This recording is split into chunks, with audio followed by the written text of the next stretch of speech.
Hey, it's Elsie. In today's video, we are going to be talking about college interviews, what to expect from them, and how you can do your very best. I'm basing the content of this video off of my personal experience interviewing for colleges last year. I interviewed in person with alumni for Harvard, Stanford, Yale, Princeton, Dartmouth, Vanderbilt, Tufts, and Hamilton. For Harvard, I actually interviewed twice, once with an alumni, and then after that with the admissions officer who read my file. I interviewed with alumni over the phone for Cornell and over Skype for UPenn. I also did one group interview over Zoom for a scholarship at my safety school. I was accepted into every college that I interviewed for, with the exception of Cornell, where I was waitlisted, and Princeton, where I was rejected. This is all to say I have a lot of experience interviewing in many different settings, but still, I'm not an expert on the subject, just a normal college student speaking from experience. So first off, you need to request the interview itself. So not all schools will even offer interviews. This is something you can look up on Google. Sometimes you'll either have to check a box, either on your application or on the applicant portal. Other times it will happen automatically. Then you'll be contacted by the interviewer for the interview itself.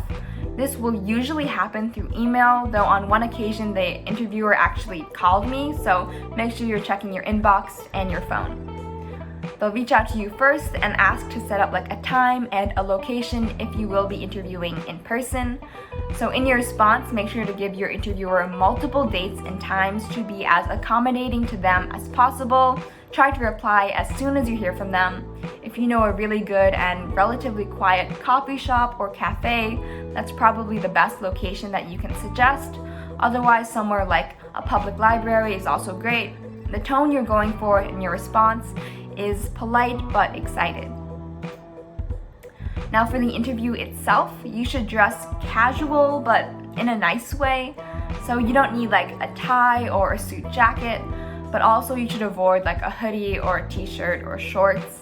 Maybe go for a nice sweater or a polo, a dress, a button-up shirt, something along those lines.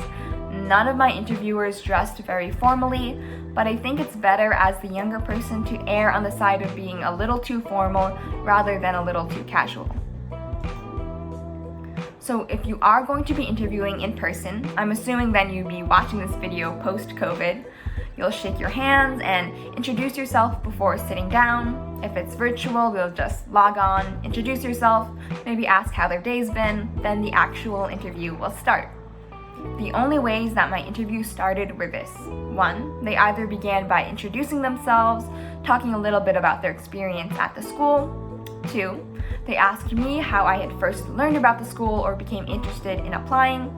Or 3, they asked me to tell them a little bit about myself or about my current high school. After this point, the interviews can vary pretty widely, but I'd put all of my college interviews into 3 general categories. 1, the most common format was simply that it was driven by the interviewer asking me questions, I'd respond, and we'd move on to the next question, exactly as you'd expect an interview to play out. 2, me and my interviewer sometimes went back and forth in a pretty natural conversation where we weren't really trying to get through a list of preset questions. Or 3, the interview consisted mostly of the interviewer talking about their own experiences, and I'd be the one asking all the questions.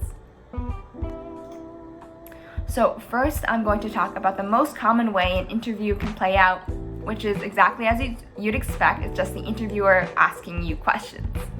So I'm going to list out all of the most common questions I received. I'll also paste the description I'll paste the list of questions in the description below, so you can save that list, try to brainstorm your answers, or even practice, do like a mock interview, have someone ask you these questions so you can prepare.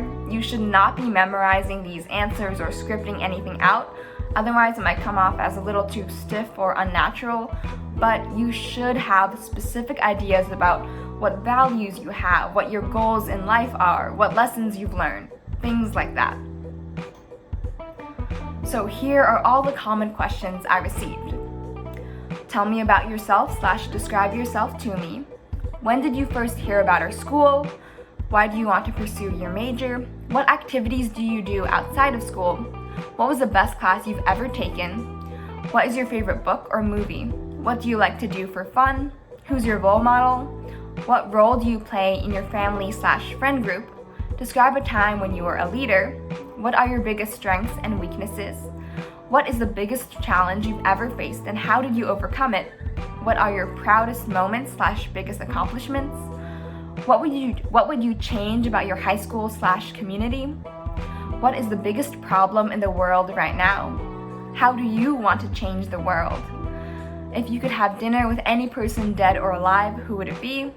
If you could design and teach a course in school, what would it be about? What's your best memory from high school? What do you think you would contribute to our school? What about our school caused you to apply? What activities do you want to do at our school? What other schools are you applying to? Is there anything else you think the admissions officers should know about you that isn't in your admissions file yet? And are there any questions that you would like to ask me? So, how do you effectively respond to an interviewer's questions? So, one key is to come very prepared with information.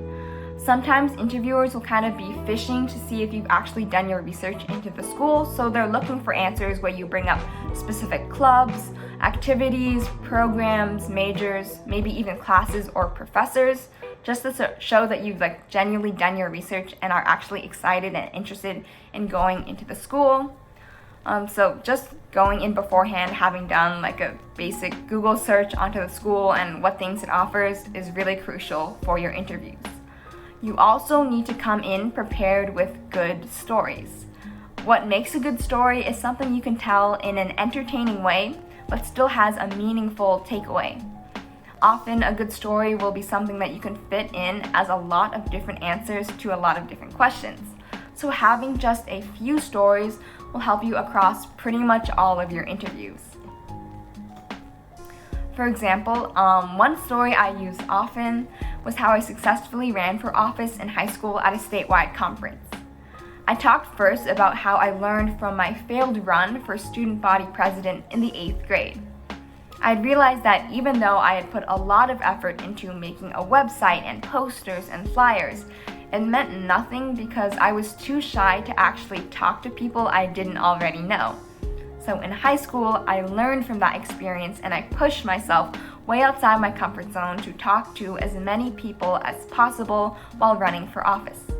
I tried to make the story more entertaining by describing my discomfort and anxiety towards talking with people in a very exaggerated, clearly joking kind of way, and I ended with the takeaway that forming personal connections and making other people feel heard is the most important trait that you can demonstrate as a leader. So I found a way to phrase that story so that it acted as an answer to a lot of different questions. Like if they asked me, what's my greatest weakness? What's a challenge I've faced? What's my biggest accomplishment? What's a lesson I've learned? I pretty much would turn to that story. And I kept on reusing it because I could tell from the reactions of my interviewers that it was an entertaining story and it was one that people valued hearing. So I knew that it was a good story to keep using. Now I'm going to talk about the ideal way for an interview to play out, which is that it transitions into a natural, flowing conversation. This only happened a couple times for me, usually when my interviewer and I had something in common, like a shared interest or a similar background.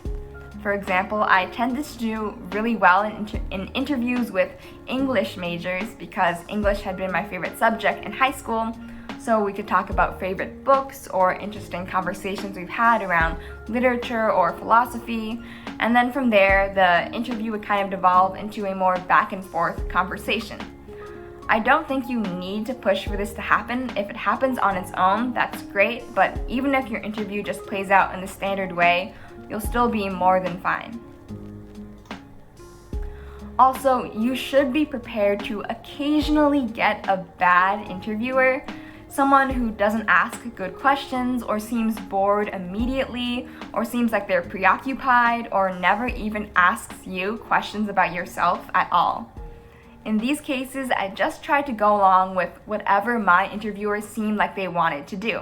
So if they just wanted to talk about their own experience in college, then I would put all my mental energy into coming up with the best, most thought-provoking questions for them.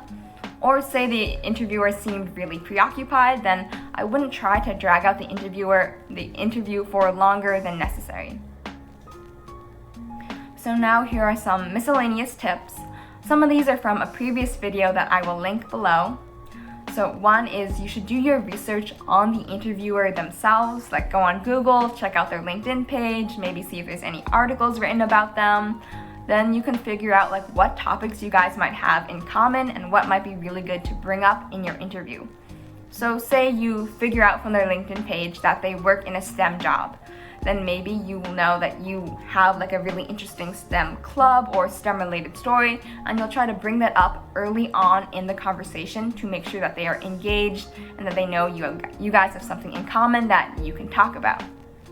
Also, you should try to bring a resume just in case to your interviews. Personally, none of my interviewers actually asked for a resume, but I saw online that some interviewers do ask, so it's always better to be prepared.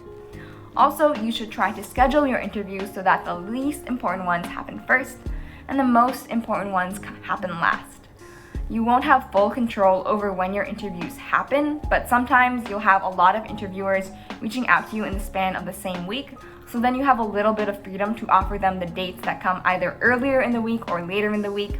So then you will have a practice run basically with your less important schools where you can experiment and test out different answers and see what stories really hit and what stories kind of flop, and then use the best ones and then just go from there and keep going, like keep refining your stories, keep selecting what your best answers are, so that by the end, like you are super good at giving answers and you're super good at being able to run like a really engaging conversation full of great stories. Also, you should come prepared not only with good answers, but with good questions, because basically every interviewer will, at the end of the interview, ask you if you have any questions for them. These can be about what college is like, what life after college is like, just general life advice, really anything. They're pretty much happy to talk about it. Also, a really good type of question that you can't prepare in advance is one that integrates something that they've mentioned about themselves earlier into the conversation. So if they mention that they're originally from California, but you know they went to school in New York, then you might ask them what it was like adjusting to such a different change in climate for college, or maybe you'll ask them about advice for dealing with homesickness, something like that shows that you are an attentive listener. And the very last thing you have to do is thank your interviewer in a follow-up email. So thank them for their time, tell them that you appreciated all of the advice or the insight into college that they gave you. It's also really good to bring up something that went really well in the interview, like maybe a subject you had in common or something that you both enjoyed talking about. Then you sit back, breathe a sigh of relief, because at that point you are finally, truly, actually done with the entire college application process. And all you have to do from there is wait for the results. That's all the advice I have on college interviews. Let me know in the comments what you found most useful and what videos you want to see next. And until then, see ya!